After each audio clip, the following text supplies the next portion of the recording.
Welcome to Back to the Yard. It's Alex. I fucked up last week, so I'm doing it this week instead. This week I have Dan van Virtigo. That's your cue, Dan, to say hello. Oh, hello. Hello, everyone. How are you doing, Dan? I'm very well, actually. Yeah, not too bad. Yourself? Yeah, pretty good. Pretty good. Pretty good. So, Dan van Virtigo of NAW fame, more recent RCWA stuff going on. Yeah. So I think I was aware of you as a thing before you came to NAW somehow, because I think you're on the forum and stuff like that. Oh yeah, I was on the forum for quite a while. I joined in late 2004. I think that's when I started. That's when I sort of figured out how to actually use a forum when I was 16. I wasn't very savvy on a computer. So how long before you came to NAW had you actually been wrestling? Because you had your own fed, or you were in a fed at least before that. Yeah, I did have my own fed. It was just me and basically just two other people, and that started in 2003, I think. Just in my garden, my uncle had a spare mattress that he never used, and he sort of donated it to me, and I had to sort of convince my parents that I could use it in the garden, and me and my mates have a bit of a joke with it, and then we started filming it, invested in a camera, and started doing that because actually I found out about backyard wrestling about a year before that, 2002, when I still had dial-up internet. I know everyone says that, everyone's mentioned that in these podcasts, everyone had dial-up back then, and it's so I couldn't really see any videos, and it was just pictures. So, and I was just searched wrestling, and it just came up with these random guys in America, pictures of them putting each other through tables, and I was like, oh wow, that's so cool. I was like, why don't I think of doing that? I said, I'm doing it at school, but we keep getting told not to. But I thought, oh yeah, sod it, we'll just do it at my house. Parents will be all right with it. And yeah, it sort of started from there, really. So did you do all the sort of dodgy tables and random stuff like that? What kind of stuff did you do? Did you even do matches or just mess about? Well, we actually we weren't really hardcore or anything. We tried to be, but we were pansies, really. No one wanted to get hurt, so we used broken up CD case to make it look like glass. We'd actually we had thumbtacks, and we sort of hammered them down so they were flat, but on a blurry video camera it looks like they're thumbtacks. And yeah, we just used old bits of wood that didn't really break. They were just really flimsy and bendy. We didn't really know what we were doing, really. Did any of those videos sort of survive or anything? Have you got any of them? I've got a few, and a couple of them are on YouTube. You can find them if you just search my name. But I have a bit more on my computer. I had more on my old computer, but I lost the actual hard drive for it, which was really gutting because it had literally all of our stuff on it. And it's quite sad not being able to look back at all of them. But I've got a handful of them, which is nice to look back on. Yeah, I'm sort of the same with the all the old HCWA or pre-HCWA stuff, even just random clips that we'd film of an afternoon or something. And they're all terrible and not even worth watching, but they're fun to you. Yeah, exactly. So what was that fed called? Well, it went through a few names actually, because I think it started off as SAW. It was Sheppey Amateur Wrestling. And I was like, well, it's not really amateur wrestling, so we'll change it. So it was SCW, which is what SWE, which was Sheppey Wrestling Entertainment. And then I got bored of it and then changed it to SCW, which is what it sort of stuck with, which was Sheppey Championship Wrestling. Right. How did you... so you mentioned you sort of were searching for wrestling and stuff like that. You came across backyard wrestling. When did you first sort of get into wrestling itself? It was actually my brother got me into it. He didn't really. He sort of had a break from in recently of not watching it, and now he does again, which is pretty cool because that's something we can enjoy. But yeah, he got me into it because he started playing on the N64 around his friend's house. He was playing like WWF Warzone and WCW versus MWO World Tour and stuff like that. And he was saying, "Oh, WCW World Tour, it's okay, but Warzone's better." And I was like, "Oh, cool." I had no idea what he was talking about. I didn't even know what wrestling was. He showed me like a picture of it, and I was like, "Oh, what's that? Some sort of crazy boxing?" Crazy boxing. That's a great like description of wrestling. Yeah, because like, it was in a ring, and like that's the first impression I got. You know, I was like 9 or 10 at the time. This was like 1997, so yeah, that's the year I pretty much got into it. And then we got a Nintendo 64 for Christmas, and I'm hoping what's going through your mind is that kid, the N64 kid. Yeah. Oh yeah. which was our reaction, which was really cool. And yeah, he got Warzone for that, and then we started playing it, and we were playing it more and more. And I was just like really, I was so interested in like the characters of the game, like Kane and Undertaker. I was like, oh wow. And my brother was like, yeah, they do this on TV. They're based on real people. I was like, oh no way, that's so cool. So then he like he borrowed a video off his friend, and he brought it home. I think it was Royal Rumble '97, and like. I was like watching it. I was absolutely like mesmerized by it. I was like, this is like the best thing I'd ever seen. Because at the time, I was like, I listened to the DOD one today, and he was saying like he sort of goes through phases where like he would just sort of cut everything off, and like he'd only have like one interest.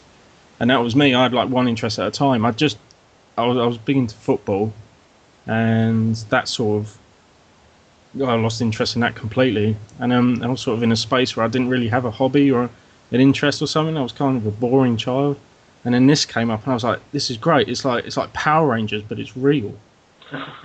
or I thought it was real. Yeah. But it was amazing. Like I was a big fan of the Undertaker and Kane because they were big mysterious. Oh, who are they and stuff. And then other people came like British Bulldog. Oh wow, he's British. That's even better. Stuff like that. I didn't like Mankind for some reason. I'm a huge Mick Foley fan now, but Mankind just annoyed me, like the squeals he'd make and things like that. It was used to really grind my gears. Yeah.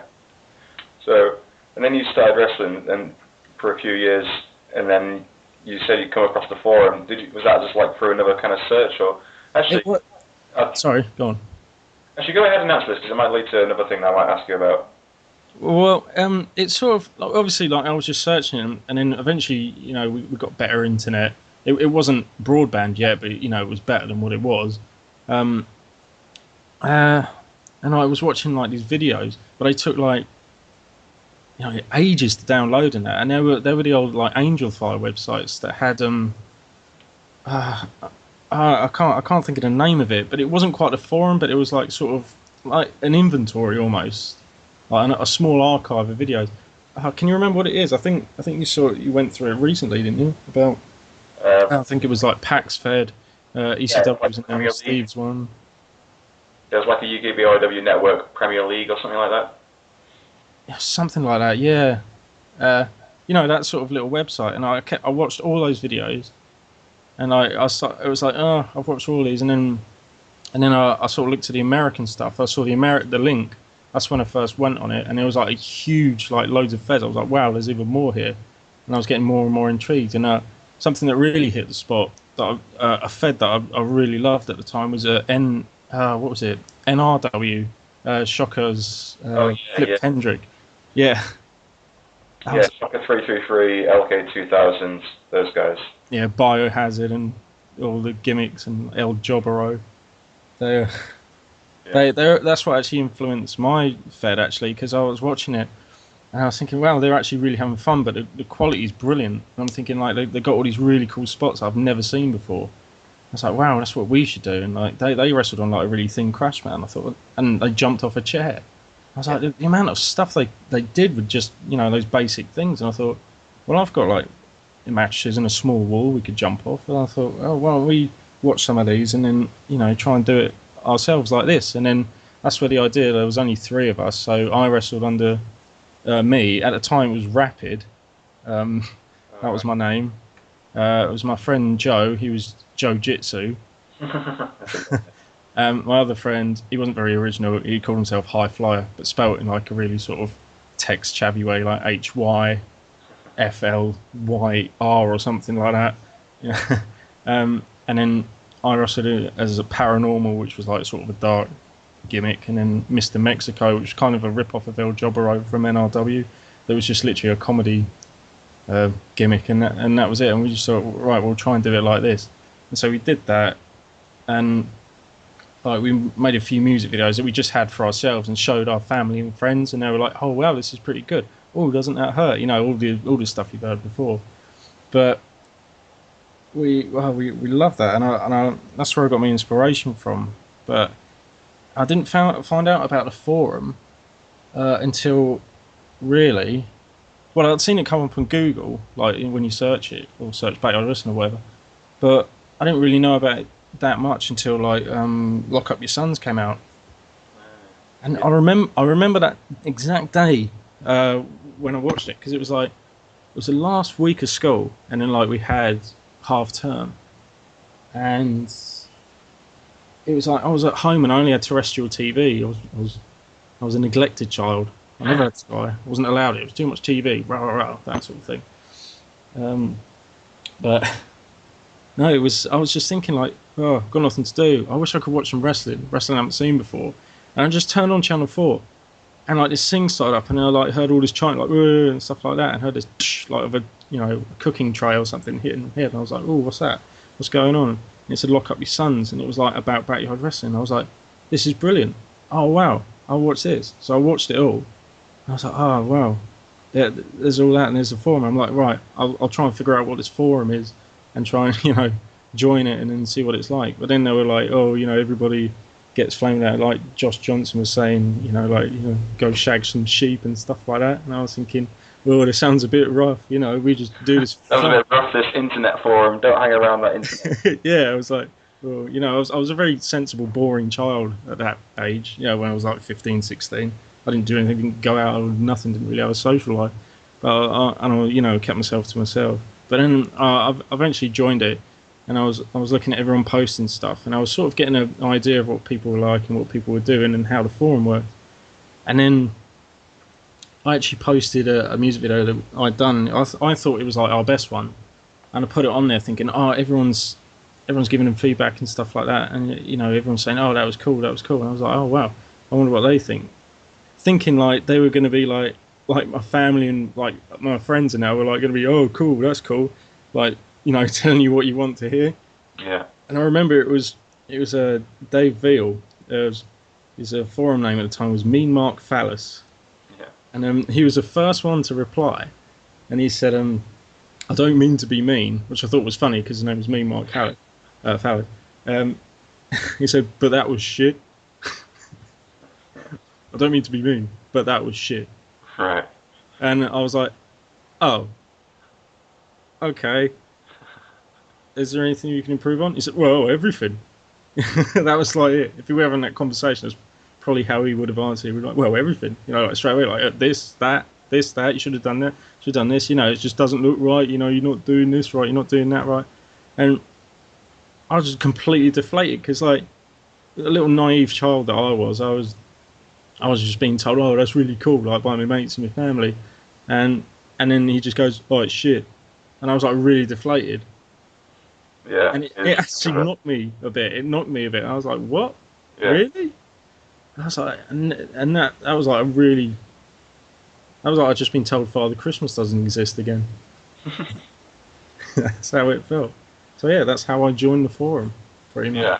And I can't remember, were you quite active from that point, or was it sort of until, because when you sort of first meet people, was it sort of when you joined NAW? Yeah, it was, because I literally was really nervous about meeting anyone. And I know what you're saying, like, oh, why couldn't Steve, just sort of bring me along, sort of thing. But I'm going to be completely honest here, because I think it's important to say this before we go any further, so I can tell the whole story, sort of thing. Right. But me and Steve are not actually cousins. What? I had no idea about it. This is like an exclusive to this podcast right now. Yeah, it's like one of those shoot interviews. But yeah, hand on my heart, honest honestly, we are not even related. I didn't know who Steve Farrell was until I joined the forum. This is ridiculous. I don't know. My mind is blown right now. Fuck. I did ask him how he felt if I was to say this on here, and he said, well, I've got no, it's up to you if you want to say it. He said, I don't mind. I was like, okay, thanks. I was like asking for his blessing. So how did it come about that this thing that you were cousins then? Well, it's because it was around, when was it? It was like 2007, like in spring 2007, and it was, when everyone was on MySpace. And I think I put some, like, I had various, like, added friends. I added Steve, I had a few people from, like, the forum, and I'd never met anyone. And I wasn't really wrestling as much anymore. Like, the other two guys were, like, sort of bored of it, and they just stopped showing up. But I was like, I really wanted to do it. Like, I was always the one that wanted to do it. I was always the one trying to motivate them. Like, oh, no, we can do this, we can do this. And I was, like, saying, these guys on the forum, they're saying we're crap, and we've got to show them. And they weren't on the forum. They were like, well, why do we have to show them? I said, look, we just do. All right, we just do. Don't ask questions. Yeah. But I was on MySpace, and I think I like put like one of my statuses or something like, oh, I really want to wrestle, like I've got an urge to wrestle or something like that. And Steve just messaged me out of the blue and like saying, hi, I hear you like wrestling. Do you do a lot of wrestling or something like that? Steve's got the messages. I think he saved them of our first conversation, and I was like, oh wow, Steve Farrell's messaging me. This is so cool. Like, it's like Steve's like the man. He's like the best guy out there. And I was like, oh, he's talking to me. That's so cool. So he was like, have you ever thought of wrestling somewhere else? Like maybe traveling more? And I was like, I have thought about it, but I don't really like traveling. He was like, oh, okay.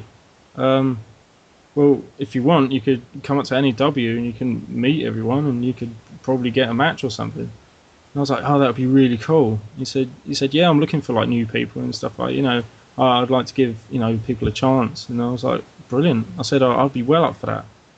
And he was like, yeah, I'll let you know some details and stuff like that. And then a few days passed, or maybe a week or so. And he was like, right, I've got an idea for you to come into NAW.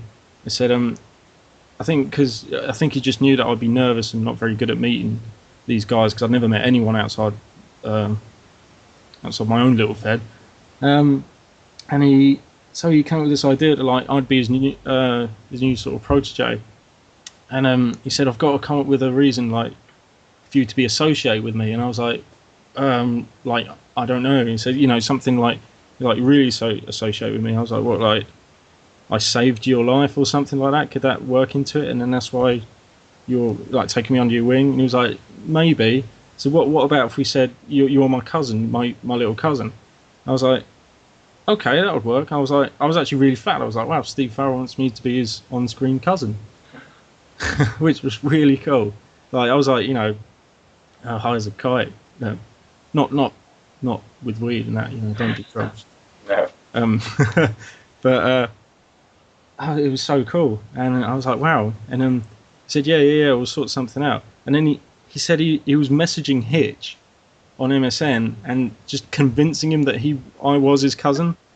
And he just messaged me back and said, yeah, I've just been talking to Natrix and I've convinced him that you're my cousin. And I was like, what?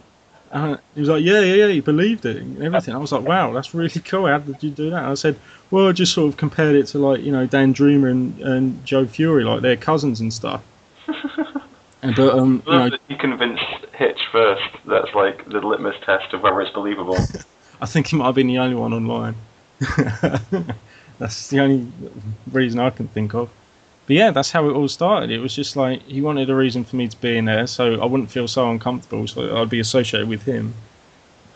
And it went from there. An on-screen thing, like completely on-screen thing.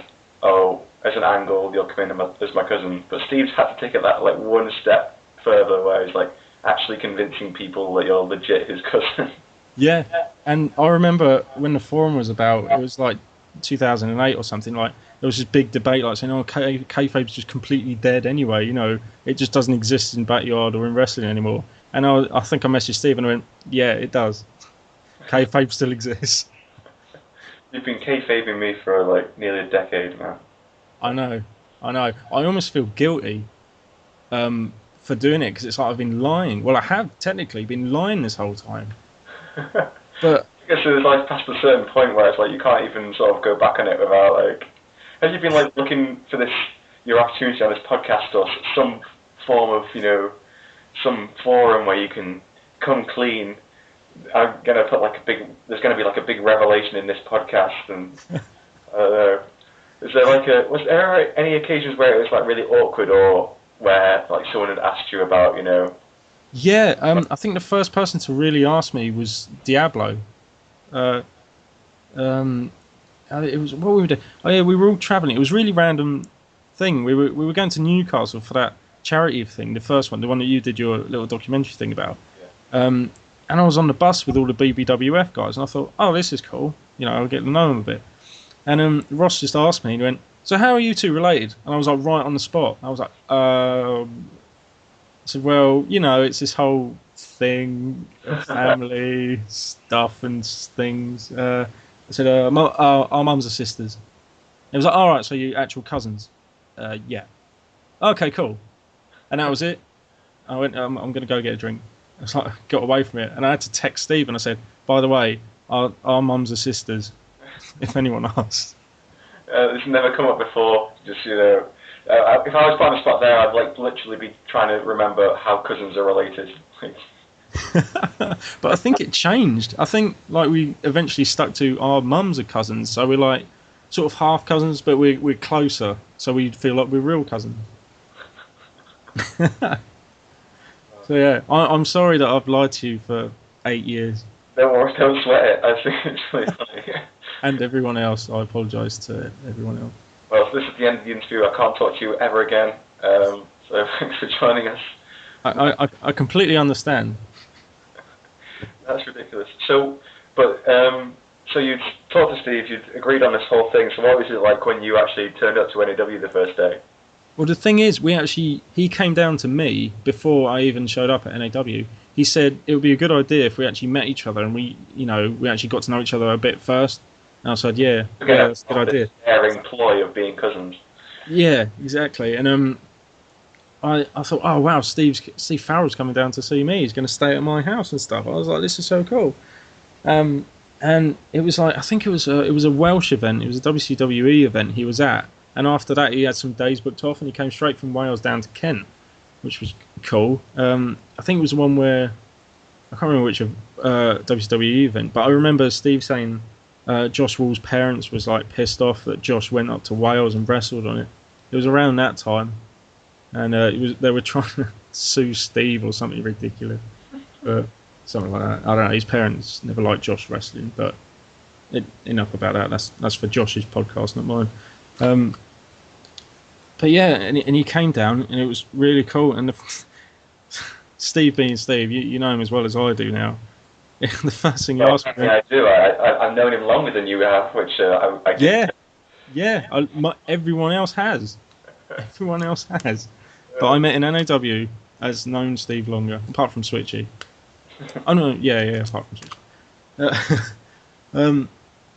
Oh, sorry, I've lost myself. What was I saying? When you and Steve came round to yours or whatever from the WCW event. That's right. Yeah, the first thing he said to me, it was so random and weird, and I didn't know what to do because I was like, I don't sound stupid and gay and stuff, but I was like kind of starstruck, if you know what I mean. That's quite. I think everyone has had that from like meeting other backyarders for the first time and stuff like that. I definitely did. Yeah, I mean this was 2008, so I'd been on the. Was it 2007? Sorry. So I've been on forum 3 years without meeting anyone, but I've been watching them for 3 years, and it was like, oh, this is actually happening. It was like a dream come true. So like Steve came down, and like the first thing he said to me when he got off the train, we were walking up the town centre, and he went, "What's your opinion on yellow sweets?"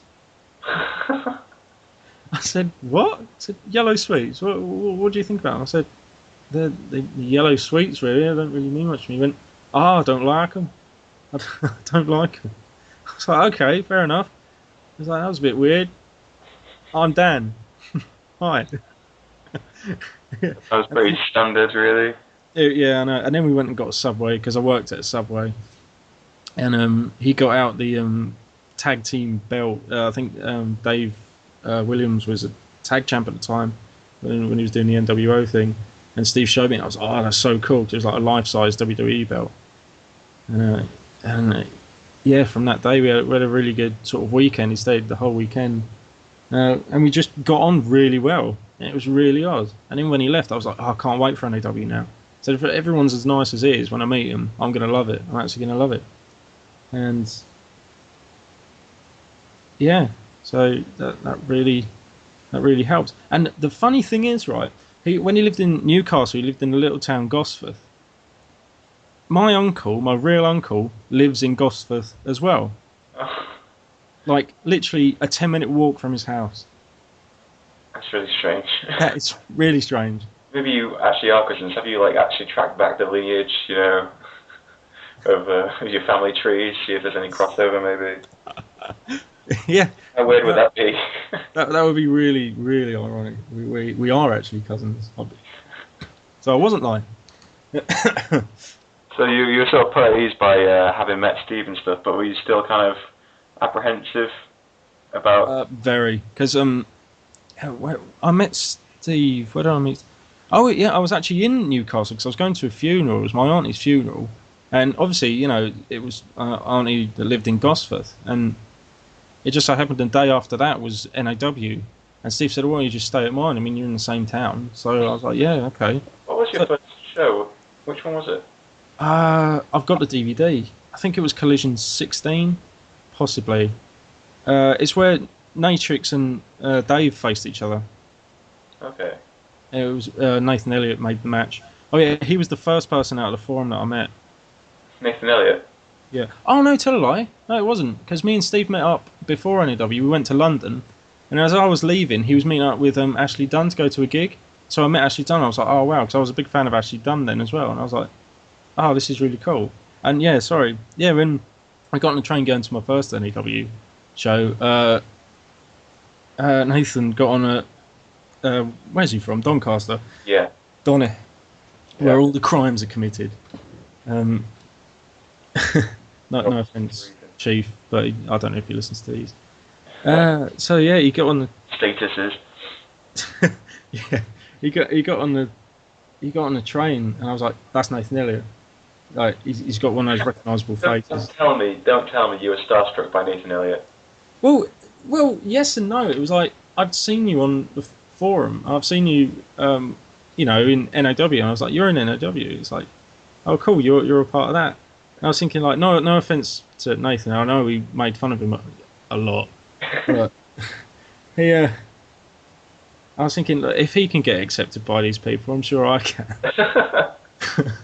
And I mean that in not a nasty way at all, honestly.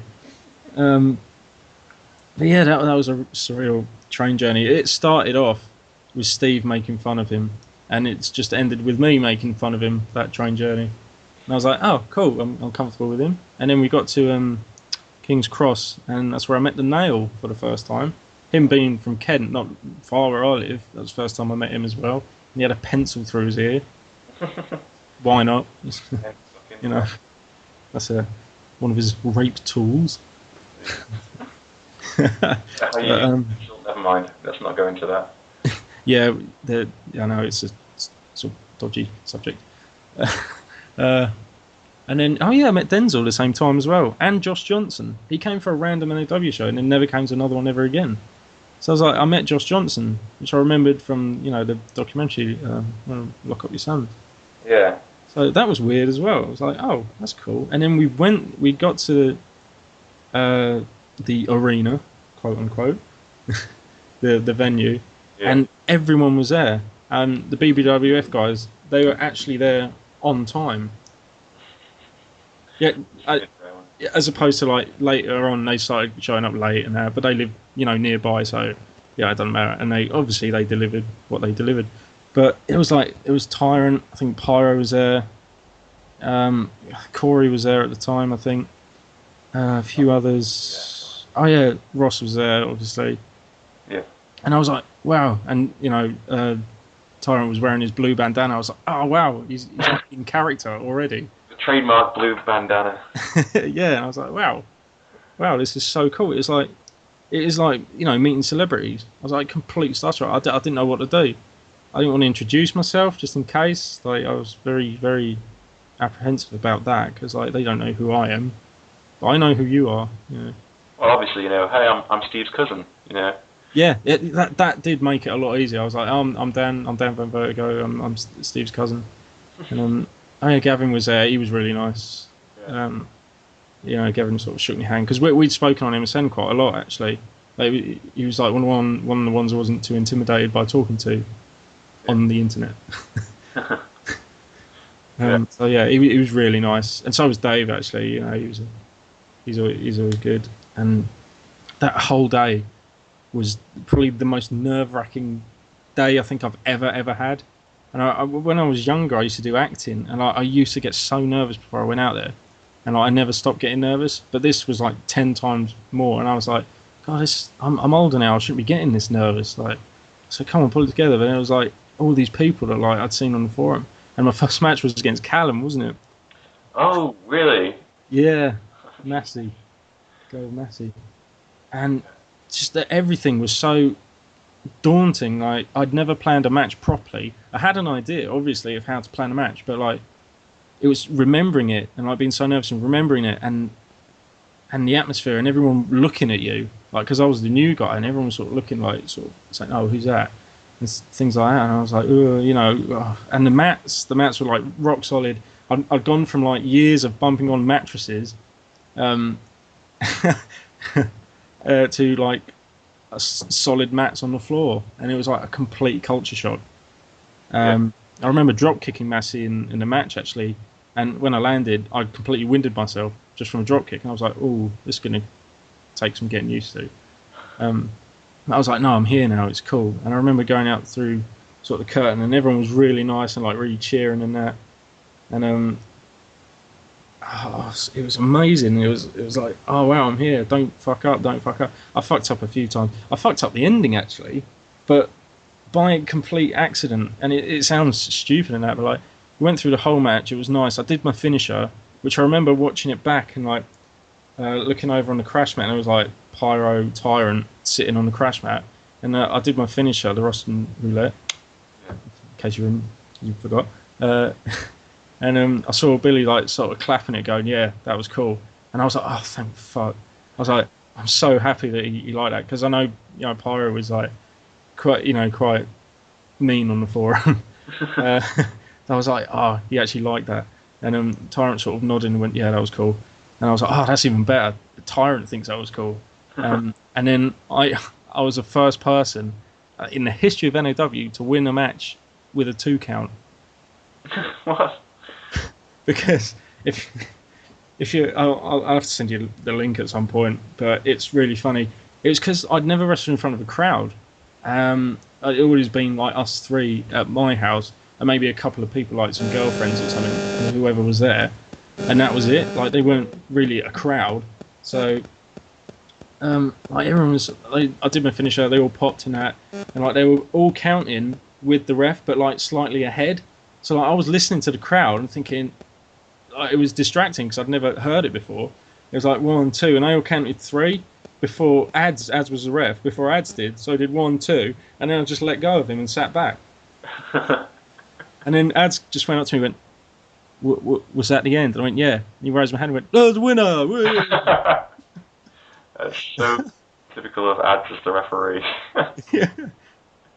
He didn't say like pin him again. He just went, "Yeah, he won. Yeah." Why not? 2. Yeah, I'm the only person ever to win with a 2 count victory. Amazing. I've got some sort of weird interference going on here, but I don't know. So I didn't even realise that your first match in NAW was with Callum, of all people. It was good though because it was like it was someone that was like not so, like I said, not someone sort of daunting or intimidating. Yeah, someone with no real name value or. Well, I'd seen his stuff and I was like, his size and that really worked with me because like the guys who I wrestled with were sort of his size as well. So I was like, that's a good first match, and like he was really easy to work with. He was really nice, and we did everything, and he said thanks, and I remember after the match, Ads was standing by the door having a fag or a joint, whatever he was smoking, but he was smoking something. And I was just walking past the door, and he went, "DVV, come here, come here." I was like, "Oh, cool, Ads called me DVV. That's cool."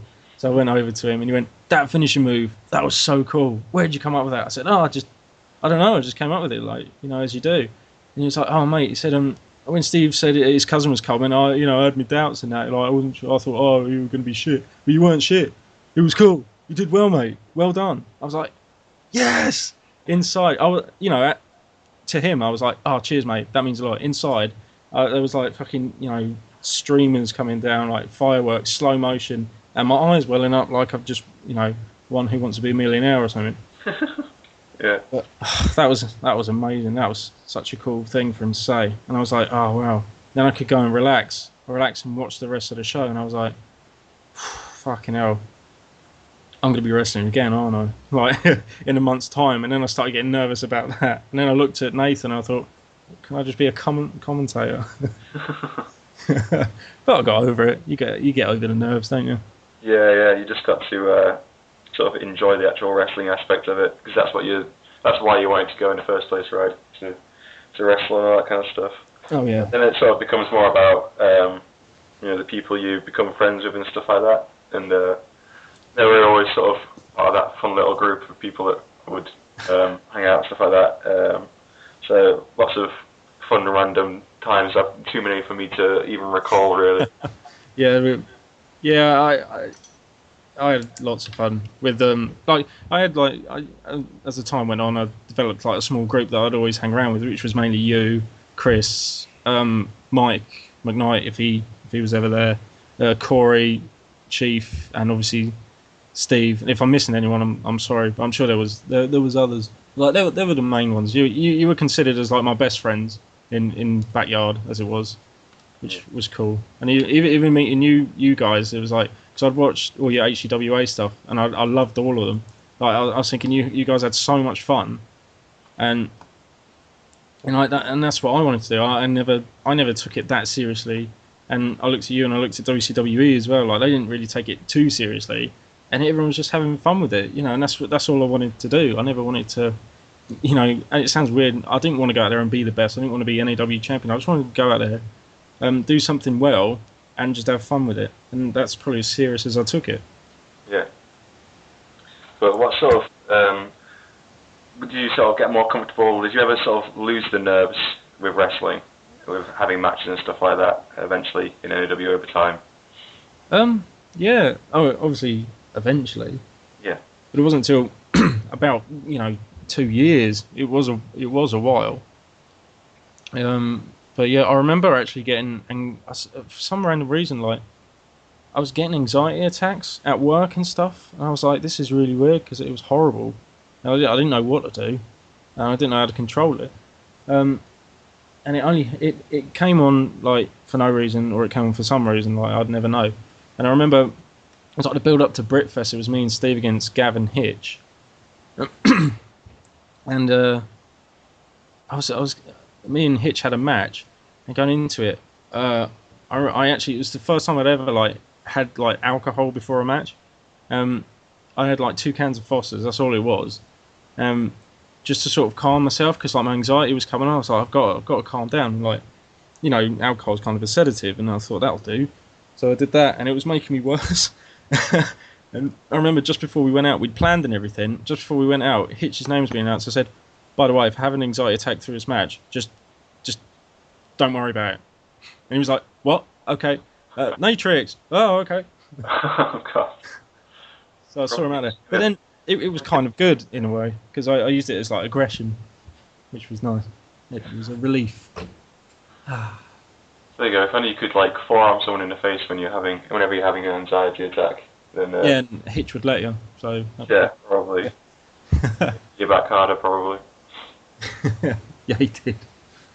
Yeah. So what did you think were some of your sort of bigger matches in NAW then? Or even ones that you sort of enjoyed the most? Well, I remember Steve coming up afterwards. Me and Ace Payne had a match, and Steve came up to us both and said, "That's both your best matches you've had here." We were like, "Wow," and it was really good because like the crowd were really into it. And I was like, my confidence was never that good, and I never thought my wrestling was that good, and it probably wasn't. I mean, like I said, I was there to have fun, but I wanted to do a fairly decent job that set a standard. But the nerves always got in the way, and my confidence wasn't very good. But yeah, Steve, came to us and said that was your best match, and I was like, yeah, it felt like it was. Another one which I thought I had sort of wanted to prove to myself, like Steve was saying, like, oh, Pyro wants to wrestle you. I was like, okay. Said it's sort of like I can't remember what the reason was, but it was like something to do with something. I don't know, like storyline, maybe not. Anyway, me and Pyro said he texted me and said, do you want to have a singles match or a hardcore? And I just went, yeah, hardcore, why not? I remember that, yeah. Well, it wasn't really a hardcore match. It was just we grabbed a load of chairs because we couldn't really be bothered to go and get actual weapons, and we couldn't think of anything. So we just said, well, just use all these chairs that we've got. Yeah. And that was quite physical. And I was really nervous going into that.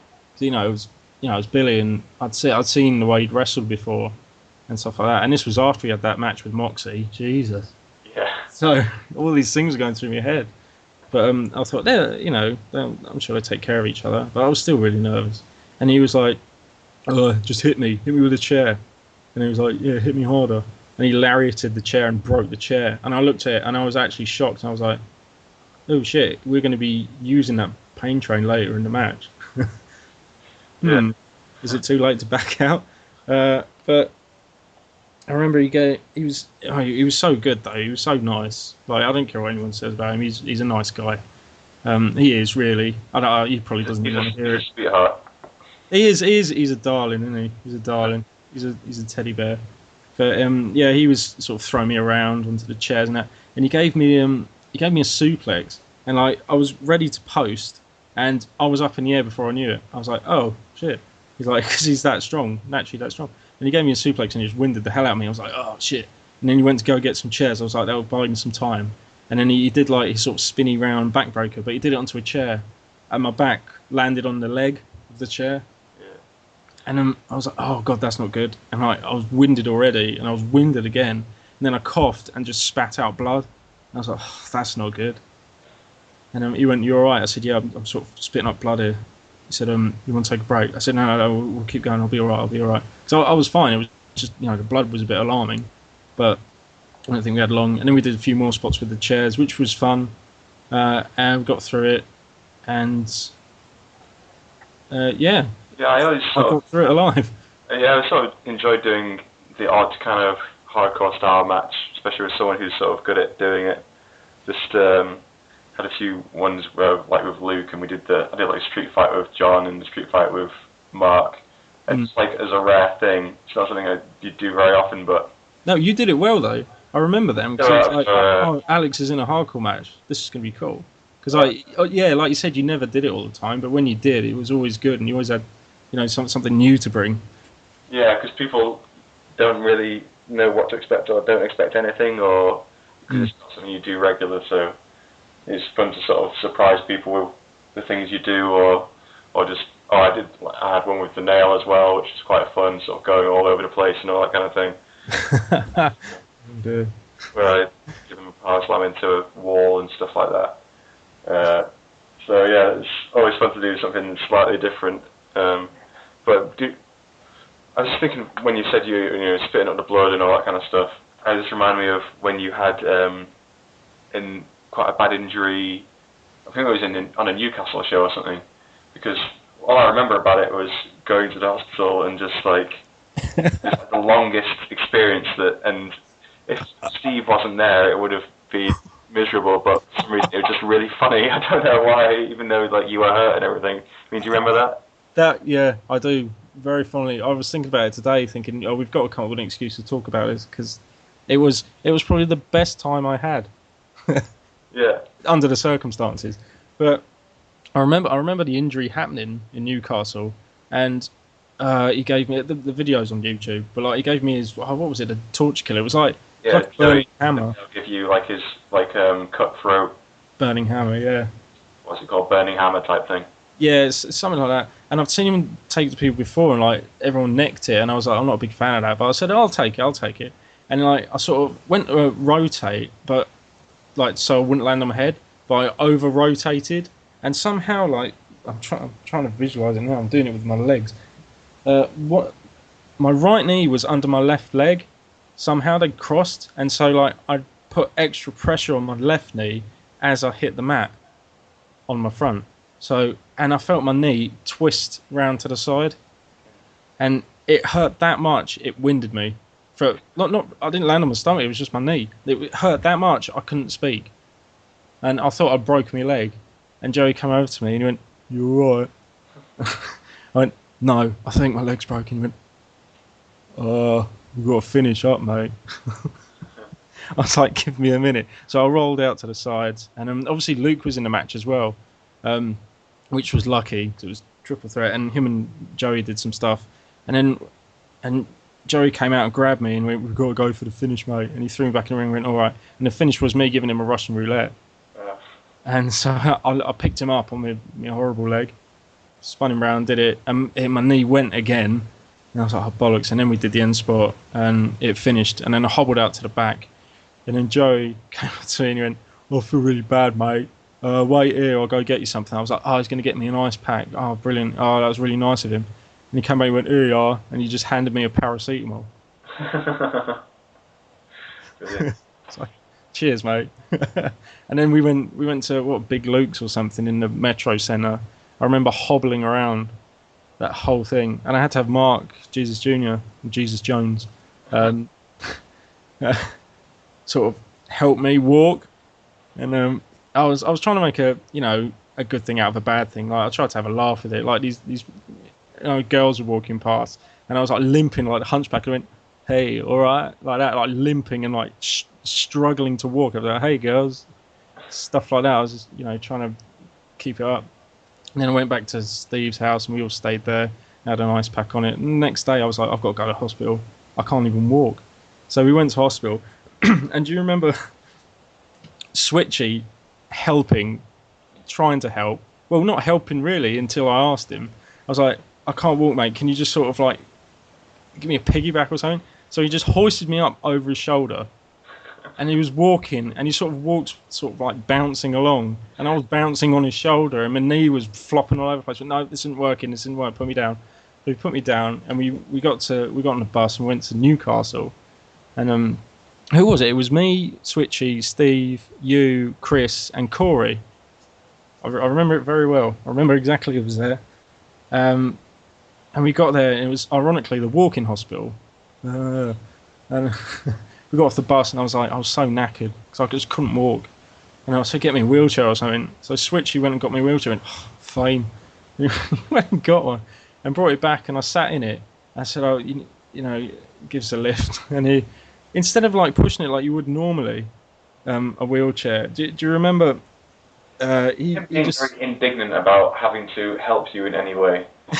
yeah, and he dragged me with the wheelchair. Like he was walking and just like had his hand behind him and just like dragging the wheelchair like it was a hanky or something, like a blanket, just dragging it along the floor. And he was just like taking me up the curb and that. And he kept banging around. My knee was going. I was like, "Oh, would you stop it?" And he goes, "Oh, sorry." He just kept. He pushed me in to the waiting room, and we all went in there. I sat down. I was like, "Oh, thank God for that." And Switchy went to the vending machine around the corner, if you remember, and he came back with 2 cans of Coke. Because why would you need one when you're that size? You need 2, for God's sake. Yeah. I went, "Oh, Switchy, brilliant. Oh, could you get me a drink?" And he went, "No, I'm tired." It's so useful. I was like, "You're tired? Are you joking, mate? I can't even walk. Can you just get me a drink?" And then, "No." And then Corey just went, "I'll get you one, Dan. Yeah, I'm a mate." I was like, "Oh, cheers, Corey. You're a great friend. You're a great friend. You're a great friend." And Switcher just sort of shrugged his shoulders. Well. And then do you remember me going in for the X-ray? Like I was called in, and then the next thing I see, or you lot must have seen, is me just being stretchered past the waiting room, and you all just burst out laughing. I don't know why. I don't know what was so funny about the whole situation. There was just something funny about it, even though like, you were hurt. I don't know. There was just something weird in the air or something. The whole thing was just comical somehow. It was I comical. think it's because it was you. I don't know. I don't know. It's just like, you seem like the kind of person who just this kind of thing would happen to. I don't know. Like Dick Van Dyke. Yeah. Just a sort of slapstick kind of. Oh, he's hurt, but it's in a funny way, so it's fine. We can He'll laugh. be all right in the next episode. It's okay. Yeah. Or Frank Spencer for the UK listeners. Oh God, yeah, that was fun. That was probably the best time I'd ever had in the hospital, and it was down to the company, and it was down to you lot. And if you lot weren't there, like you said, I mean, without the right people, it would have been nothing. It would have been boring. Yeah. And then I didn't see you after AEW closed. I didn't see you for a while. I think what year did we go to Canada? Was it 2012? Yeah, but I think I'd seen you before on the bus at RCWA. Shit. Yeah, I forgot about that. Yeah. It was 2011. That was like the year before, I think. I came to. I don't know why. I must have had like an itch to wrestle or something because NAW had closed. And it'd been like a year or something. And for some reason, I decided I would go to RCWA. And for another strange reason, I decided I would do this just in a day, honestly.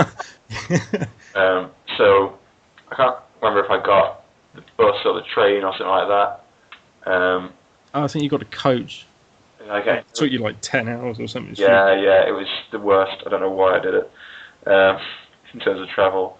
Because I spent like hours getting to London, and then I don't know how long the bus took from London to Raynham, which is where I got on the bus, and then I don't know what order it happened in, but then you got on the bus. I was just sitting in front of you, and I was like, oh, it's Dan. Yeah, I thought the same. I was like, oh, it's Alex. So I had literally no idea that you were going to be there. That's something Steve would normally tell me, but he just didn't. But yeah, it was a really nice surprise. It was so cool seeing you. Yeah. At first, I looked and I thought, that looks like Alex. And I sort of got me money, I got me ticket, and I looked back, that is Alex. It's like, oh, cool. Yeah. I wasn't expecting to bump into anyone before I actually got to Raynham, so it's such a weird sort of coincidence. It was. Yeah, and then you wrestled LVG, and then you had to go. No. I on that one, because I wrestled LVG at Altfest the year before, in that ring, outside in the basketball court, whatever it is. Yeah. And I wrestled Ash Draven that day. It was like the first. Oh, what's the weekly RCWA show called? Underground. Underground, yeah, possibly. It might not have been Underground then, or it might have been. I can't. Yeah, I think it was. Yeah, Underground. It was like the first one of those. Yeah. Because the next time I went to RCWA was like the 99th or 100th one of those. So it's like a weird kind of symmetry. Yeah. But yeah, I wrestled Ash Draven, and then I immediately had to leave. I was there for 2 or 3 hours, and it took me 10 hours travel time to get there and back. So it was ridiculous. Not worth it. That's why I did that. But anyway, that was good. Yeah. Yeah, I completely forgot about that. Huh. So, but then I think it was 2012 when. How many times have you been to Canada? Twice. It was 2012 and then the year after. 2013, where we both went. So, what sort of led you to? Is it something that you always sort of wanted to go along to the VCW Super Shows, or when the opportunity came up? Yeah, because obviously I'd met the guys before, Scott and Chewy and Dan and that, and they were really cool guys. And I'd only seen bits of VCW on the link. But I remember Scott Henson very well. He's got a very recognisable face, and I knew Chewy quite well. I didn't know him quite well. I recognised him. He's another very recognisable person. But I'd seen Steve's thing he did when he went to Canada with everyone else, and it just looked like such a great time. And I thought, I've always wanted to go to Canada as well. And I just so happened to have some inheritance money, which paid for that trip and the trip after actually. So it was just pure luck and something I always wanted to do. And I did it with the right people. Like the first time I went was with you, Mark. Oh yeah, Mark was another one. I should say was like we used to hang around with. You, Mark, and Chris, and me, obviously. And it was just the best time. It was like just from start to finish, it was just non-stop funny moments and memorable moments, and just it was just so much fun. It was probably the best trip I think I've ever been on, both times. Yeah, they're always good. It's just like such a good atmosphere and thing to do. It's just like the whole time you're there. Yeah, yeah. And the Mongo thing came into fruition. And so you had that like whole like book of you like had the like Botchamania book. Do you remember that? The Botchamania book. It's like something you'd sketched on a plane or something, I think. Yeah, just bored, just thinking of all these Botchamania quotes and things like that. Yeah, that's right. I've still got those books. I know where they are as well. I need to take some pictures of them. Yeah. Oh, Christ, yeah. The sketchbook. Those are good. Yeah, there was a lot of Mongo stuff that year. Mongo. And then the second year was all about the Will Sasso vines. Like, yeah, they had things. Stuff. Yeah. And they caught on with the Canadian guys and everyone that came, like the Will Sasso thing and the Mongo thing. It was like, yeah, the first time we watched Blazing Saddles, we just had to. It had to be done because we'd said it every day. We couldn't not say it, could we? It was infectious. Yeah. It was actually annoying me that I kept saying it. It was starting to annoy myself that I was saying it. And Mark actually tried to go a day without saying it, and he still said it. Do you think I don't know. They're saying that this year's the last time, but do you think you'd ever go back out there or do another big trip? Because there's like big backyard shows and stuff still in the States and stuff like that, I guess. Yeah, I know, like Tim Lee and Sam Jude go to them, but they're like it's like a different era. Like I don't know those names. I don't know any of them. The US ones. But obviously, like the Ice Sticks, VCW, they still have, they're still there. You know them. Yeah, that's the only difference really. But I would go back to Canada. I'd love to. If I had the money, I'd go to this year. Are you going to this year? Yeah. I think so far the only people that are going are like me and Chris. So, but yeah. So Chris, I need to come up and see you two again soon. Yeah, you should come and watch us wrestle and Runcon. Yeah, and see your escalator promo pictures. Escalator, yeah. Escalator posters. It's funny. I don't mean to take the mic, but it's like every I can't tell the posters apart sometimes unless they change the color code. It's like, didn't they do this show? Take it up with Woodsy. Yeah. So, but what are you doing now? Are you still in RCWA or are you stopped? Or? No, I had my last match in September actually against Sam Jude, which was good. I mean, it wasn't my favourite match to be honest. He keeps saying it was good, and like they had the end of the year awards, and it got like second match of the year. But I was like, no, I don't think so. I don't think it was that good.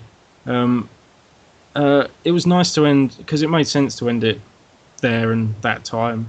Because me and Sam have been like tag team. We've been in like the faction USA, the United Swagger administration, which was a guy called Sat Swagger was leading it, and it was me, Tim Lee, and Sam. We should talk about that when Dan McConnell came across. Yeah, and we had the tag match. I love that match actually. Yeah, that's probably one of my favourite matches. Where it was me and Chris as McGoodwin against the team of the two Dans. Danada. Yeah.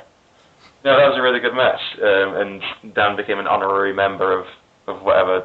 The USA, yeah. Yeah. That was so much fun. I love that. That was so cool. And that I remember your slap very well. Oh shit! That slap is so funny. The big sort of door closed slap. Yeah, because like we did like some chain stuff where like you'd go around the world or whatever, and then like slap me about a bit, and I'd get wound up, and eventually just like stop, hold hand out, slap. It was like you were imagining slamming a door. That's what it looked like. That's a perfect description of what it was like. It was great, and it made an even better noise. Yeah. I remember crawling over to the corner, and Dan gave me a kiss on the cheek. Yeah, I really like that match. That was cool. That was a lot of fun. Considering it was like wasn't even meant to happen. It was just coincidence. And to be honest, I wasn't even going to go that day. I can't remember why, but I wasn't going to. And then Chris rang me and said, "Oh yeah, this sort of AGW Infed thing never happened." And he said, "Is there any chance you could get in contact with someone at RCWA that might, we could get a match? Because Dan's come all this way, we've come all this way, and we haven't had a match." I was like, "Yeah, I'll pull some strings." And then it happened, and then like we were all in a match together, just out of the blue, and it turned out to be a really good match. So yeah, I'm glad that we got you to, or them to put you in a match, or however it turned out. It turned out good. Yeah, for sure. And so, but why? So you stopped with RCWA. Why did you? What was the timing? Why was the timing good to stop for you? Well, I think it was just. I think I'd like it, my wrestling quote unquote career had sort of run its course, and I was actually starting to lose interest in it. And I've seen people lose interest, and then they hate it. Like they just end up hating wrestling, or they really just don't like it anymore. And I didn't want to get like that. I got to a point where I thought, I better stop now before I start disliking it altogether. It was just it wasn't fun anymore. It was sort of becoming a burden to go there, and like it's only Essex. Driving it's an hour, train it's 2.5 hours, and there was always bus replacements and that, and it was like I'm doing this on a Sunday, travelling there and back every day, so that's like 5 hours travelling, and like I'm not there very long, and I thought I just can't do it anymore. I started losing interest, and then I had my last match with Sam, and it was good. I had like a Canadian gimmick. That's why I joined the USA, because it was like North America. I've been to Canada. I was representing Canada. I wanted to change my name to Dan Vancouver, but that never happened. That was just an idea in my head that I never actually said out loud. But anyway, yeah, me and Sam, we were tag teams, and then sort of came about where like loser leaves RCWA, and it got to a point where Sam, like at the end of the match, he was about to pin, and Tim Lee was a special referee, and like Tim was about to count to 3, and Sam held his hand and went, no, we're not ending it like this. And then I was like knackered, and sort of stood up, and I said to Sam, I said, you've got more ahead of you than I have, and that's been made obvious. But know one thing, you can't kill a Canadian, you can only destroy one. And I slapped him. He gave me a Canadian destroyer and pinned me. I like stuff like that. Dun dun dun dun dun dun dun. Yeah, so that's how it all ended. Have you had any regrets since then, or like wanted to go back and do some more, or are you sort of happy with it? No, I hate it. No, I'm joking. No, I do. I miss some of it. I went there a couple of months ago. It's when Lee Andrews actually came over from Germany, because he's stationed in Germany, and he was over sort of visiting. And I just went up to see him, and then RCWA was the next day, so we all went to RCWA, and I just sort of hung out a bit. Took another Canadian destroyer off Sam just to help his feud with Tim Lee, which sort of killed me off again. But yeah, that was fun. It was just nice to see them, but I don't think it would ever be a regular thing ever again. But never say never. Retirement's thrown around so much, it just doesn't mean anything anymore. And I never said I retired. I just said I was leaving. So, it could happen again, could not. Oh, well. Yeah.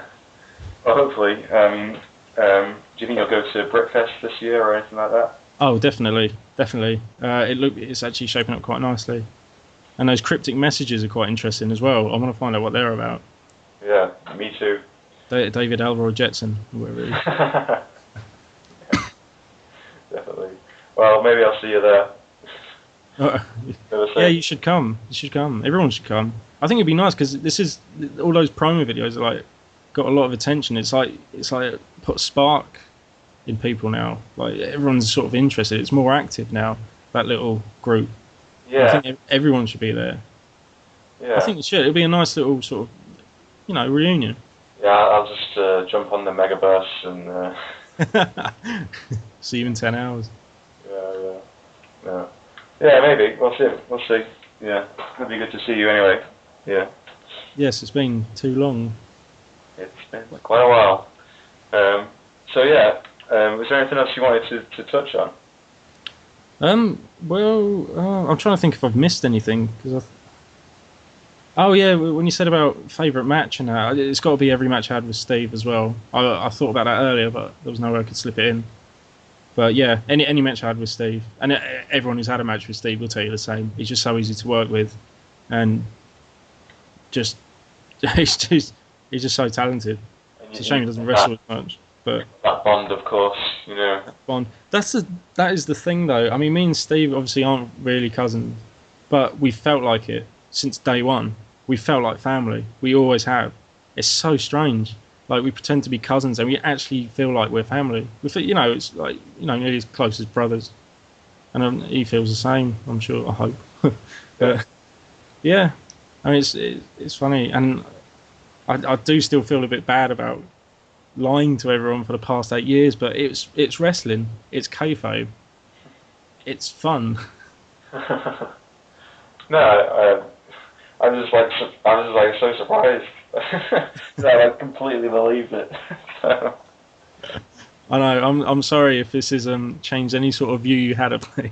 I'll never talk to you again, and I'll definitely not be a Brit person. No. Okay. I'm kidding. No. Well, there's a shocking revelation right here on the podcast. You heard it here first. Dan Vertigo and Steve Farrell not actually related in any way, shape, or form. Not cousins. But hey ho. No, you won't see us on Jeremy Kyle asking for DNA tests or anything, because I promise you we're not. I demand it. I still don't believe you. And I think you should definitely look into your family tree and just double check. That would be really interesting that we have families living so close to each other and not related. It's intriguing. I'm starting to not believe it. I don't know. I'm confused. No, I haven't actually had a chance to listen to the DOD and AK one, but it's not like a shocking revelation about them not actually being related, is there? It's just not going to be a theme, is it? Well, I didn't know that until a couple of years ago. I didn't know they were twins at all, because they're not really identical, really. Yeah, I think I knew. Yeah. But I can see it. When he told me, I could see it then. Like they are, Yeah. Which other backyard family members could not be real? I'm starting to think about this now. Well, of course Steve is Chris Goodwin's dad, so we know that for sure. And Ashley Dunn is your nurse. Yeah, he's my nurse, because that's a relation. Fantastic. It's sort of like Edge and Christian not really being brothers, and there was never like a revelation of like, you're not really my brother. It just sort of like stopped being a thing. It was like, oh yeah, we're not really brothers, by the way. Oh, okay. Just accepted, Well, like Kane and the Undertaker. You could have like taken that to the grave with you. That's. We did think about it, but I thought, because I'm not involved with wrestling anymore. It's nearly been 10 years. I think we've trolled everyone long enough. Thinking, I know how much Steve likes to have a practical joke, but Jesus Christ. This is like the longest running Steve Farrell practical joke I've ever heard of. This has got to be some sort of record. The thing is, though, we took it really seriously. Like when I said like, oh, my auntie died or my nan died, I said, oh, how's Steve doing? I'm like, different side of the family. That would always be my answer. It was, different side of the family. And we always had a backup story. Like, he didn't know this, but I always had a backup story. But he's good at thinking on his feet. I had to really think this through. Like, we could say, my mother's cousins and. Yeah, Steve can sort of talk, can't he? Steve can just, rattle off any kind of story at the drop of a hat. Right. Practical joke. Do you know about the practical joke with Kill Switch in the hotel? Is it to do with like a poltergeist or something? Pretty much, but the way it all came about was quite funny and surreal. Again, this just shows how much fun me and Steve had, and bonding sessions and just making fun of Switchy, any excuse really. That day we met up in London the night before NAW, and Switchy obviously comes down a night early, and we were going through London thinking, what could we prank him with? Steve was like, we've got to prank him. We've got to. It said it's just us two and it's just him. We've got to do something. was like, what? He said, we've got to find something in London. We can use it. We can make something out. We could do whatever. We just got to think of something. So we went through London the whole day, and we couldn't think of anything. We were like, damn it, it's a shame we couldn't think of anything. And we met him at the hotel, and we were sort of talking, and then we were sort of getting tired and going to sleep. And Switchy just sort of got up and went, I was going to the toilet. And he went in there, and the shower curtain was closed, and he went, that wasn't closed. And we were like, what? That shower curtain? It was open before. And then me and Steve just looked at each other and went, we've got him. We've got him now. And he was like getting really freaked out about this curtain being closed, the shower curtain. And he went, oh, that's really strange. I said, have any of you closed it? And we both went, no, we haven't really been in there. And he was like, oh, that's really strange. And then he went over to the bed, and Steve just sort of, he went back to sleep. We went, oh, don't worry about it, just go to sleep. And he went, could we leave a light on? We were like, what?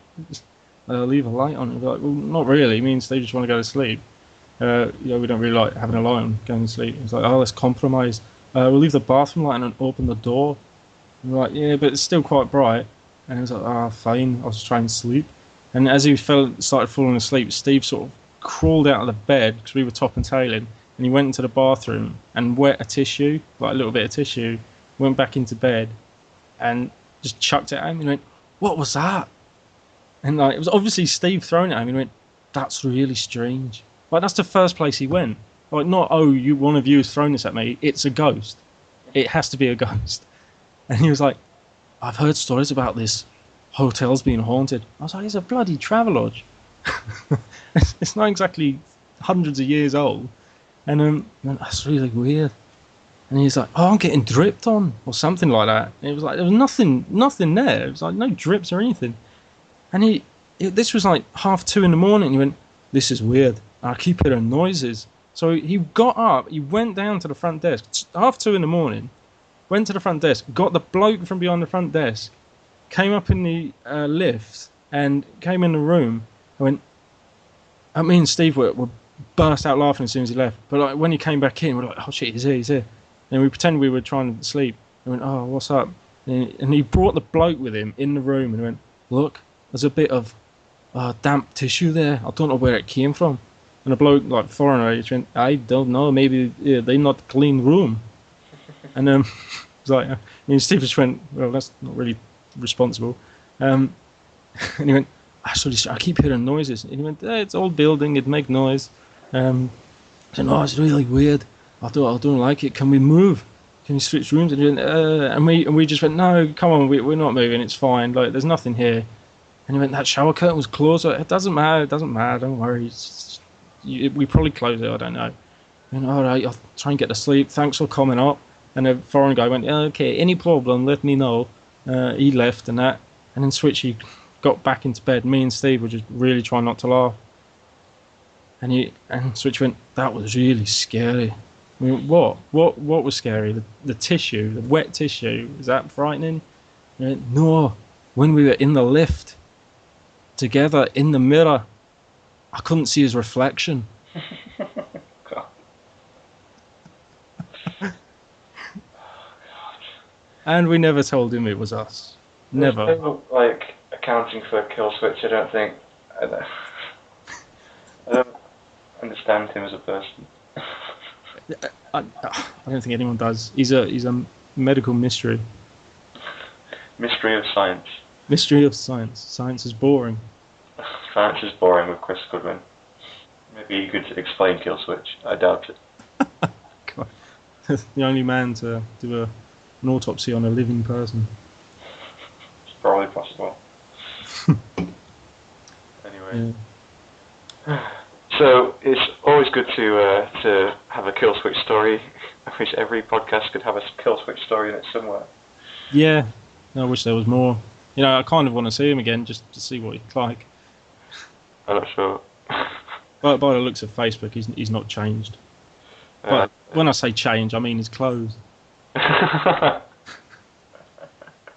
That's nasty. Don't be mean. Don't laugh. That's horrible, Alex. Don't do that. I'm the one that always used to get the mick taken out of me for wearing like the same T-shirt all the time. Yeah, by Steve. I never got involved. I did laugh, but I didn't say anything. It's true. Most people are the butt of Steve's joke in one way or another. Yeah, I bet you've thrown out that Rolf Harris t-shirt. I think I still got that somewhere. God, I probably should throw it out. controversial. Burn it on an effigy or something like that. I don't know. By night. I don't know. Yeah, not good. Not good. See, just childhood destroyed. You know, images shattered. Just like the illusion of you and Steve being cousins. Oh God, I'm not going to hear the end of this. I know. I know. So, right. Is there anything else you wanted to? Well, end on a positive. I don't know. I don't know really. I don't know what else to say. What's going on in life now? You're engaged, right? I am engaged. Yes. Congratulations. Thank you. My fiance Gemma, we got engaged New Year's Day, which was nice. She said yes after the second time I asked her. But no, that was during the same thing. Like she was like, "Oh, are you serious?" And I was like, "Yeah, I am. Will you marry me?" And she was like, "Yeah, yeah." Obviously more enthusiastic. That sounded sarcastic, which I hope she wasn't. But anyway, yeah, I'm engaged, and at the moment I'm sort of writing a sitcom with two of my friends, and we're quite serious about that. We've just finished episode 1, which took us about 6 months to write. It was enduring. Obviously, like we'd never written anything before, so we did so much research on what to do and what not to do. We read books and things. We looked up, things about scripts and sitcoms and all this, story writing. There's so much of it. So that's why it took 6 months to do the first episode. We're now on episode 2, and we want to sell it to BBC or somewhere, and we actually really want to get this made. So all my focus and drive and ambition is on this at the moment. Oh, that's cool. So, yeah, I hope something comes of it. Cool. Do you know? Has it got a name yet? Or it's called the web series. It's about a bloke who's unemployed, he's on the dole, and he tries to become rich and famous on YouTube, but he has literally no idea what YouTube's about. He just thinks, people get famous on YouTube, and fame is like a shortcut to being rich. So he just assumes you get money, and that's just sort of his way of life, and that results in lots of funny stories and him being very ignorant and things. So yeah, that's basically it. Cool. Well, I have to follow your updates and all that kind of stuff on that, and let us know how that goes along. It's cool to see people going off and doing other sort of creative things and all that kind of stuff. Because I imagine that sort of you always had that sort of was that creative output for so long wrestling, isn't it? You kind of got to find something to. That's another thing about Backyard. It was just it did your confidence like a ton of good. It did my confidence a ton of good anyway, and I'm sure it was for everyone else. And it helps you be social. It helps you.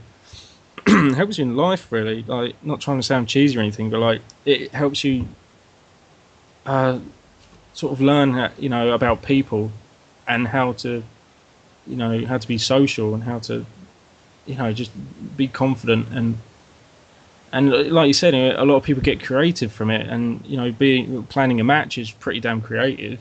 You've got to always come up with something new, and that's a good sort of almost like a brain exercise, if you will. Yeah. People use it. I mean, like Ads has got his band that's doing really well. Chris he's an engineer. That's pretty damn good, but he's always been smart, isn't he? Yeah. All these things that come with it, and like stuff like Mark's doing and all that kind of stuff. Yeah, Mark's doing. Yeah. I'm trying to think of non-wrestling things, but then you could look at Hitch, Gav, Pac, obviously Ace Payne, who wrestled AJ Styles, for God's sake. Yeah. That's just ridiculous. That's so silly. Yeah. But Backyard Wrestling helped me a lot. Helped me with confidence. Helped me sort of live a different life, if you will, because it was like an escape, a complete escape. Like when you're there, you're nowhere else, and it's great. You're in that little, like Selby said, it was a little bubble, and it was a little bubble, and you enjoyed it. You loved it. You loved the company, and you missed it when it wasn't there. And I miss it now. I mean, I don't care what anyone says. Everyone would love to have that again, if it wasn't for growing up. Yeah. But I'll never grow up, so I'll always want it. Always want it to sort of come back in a way. Yeah. So you're still watching wrestling and stuff like that on TV? Yeah, I do when I can. I mean, I've got the network. Yeah, I watch that sometimes. I watch a lot of Chikara. I like Chikara a lot. Obviously, I watch old Backyard stuff, videos. Actually, I've got the YouTube page up now with all the videos and stuff. I'll probably look through it. Yeah, so yeah, obviously I still have an interest for it. I wouldn't say I have a love or a passion for it, but I still have a very strong interest in it. I don't think that'll ever go away. It was a big part of my life. It was a big part of your life. It was a big part of everyone's life. And it always will be. I mean, I'll always look back on it when I'm a granddad, and I'll say to my grandchildren, when I was young, I used to wrestle in my back garden. And they'll be like, oh, Granddad, tell us more. That's not true. They won't say that. They're not interested. They'll be on their hoverboards and having the internet in their brain. Yeah, and then they'll just sort of corroborate it using Google and YouTube, and they'll just know already that it's true. Yeah, exactly. They use records to know immediately that they don't have like a great cousin, Steve Farrell. Oh, God. You can make him like the godparents of your children or whatever, and then you're vaguely related then. He doesn't even want children, I don't think. I don't think he'll want mine. Well, it's not really the same as, you know, having godchildren. Don't actually really have that much responsibility over them. It's more of a honorary title, really. But there you go. You're the nature father. Yeah. Something like that. Could make up something for him. I don't know. He's sort of all of our godfather, really. I think the godfather of UKBYW. Yeah, he is. Yeah. Yeah. This is not the wrestler godfather. We don't want to confuse people. No. This is actual. I would love Steve to do that gimmick, but I don't think Steve is a pimp. Oh, God. I don't know. You don't know what happens behind closed doors, I suppose. There's an image. Even just in the clothes, I don't know. I think he could probably pull it off. Oh. Could be coming to a future RCWA show. We can only dream. Steve the pimp. I'd love to see it. Steve the nature boy, the naturist. Naturist. No, that's too far. Oh, yeah, that's okay. Right, and on that note. And on that note, they'll leave everyone's image in their head of Steve naked. Yeah. So this has been great. Yeah. No, this has been really, really good. And it's something I've always wanted to say. I've always wanted to sort of tell my story because I've sort of come into it as a no one, basically, and I've left as a no one, kind of. But I've had my story as well. I've had my journey, and I've always wanted to tell someone, and there's someone who would listen. So it's been really nice, and it's nice for me to get off my chest. A lot of things. Yeah, well, I'm glad that you enjoyed it because it was good to talk to you again and everything like that, and hopefully we will cross paths again soon. Yes, I'll make sure we do. That sounds ominous. If like turn up at my doorstep one day or something. Hello, I brought you a cat. Story of it by kidnapping you. All right, man. Cheers. All right, I'm sure I'll see you on GTA or something online. Oh yeah, definitely. That's true. We do talk to each other a fair amount on GTA and stuff. Or it always seems to happen that me and Luke are like driving around the massive map of GTA. Oh, who's that flying around in that helicopter? Oh, it's Dan. Completely. Hello. Yeah, I'm sure I'll catch you in the world of GTA then. I'll see you there in the other dimension. Cheer off. Bye bye.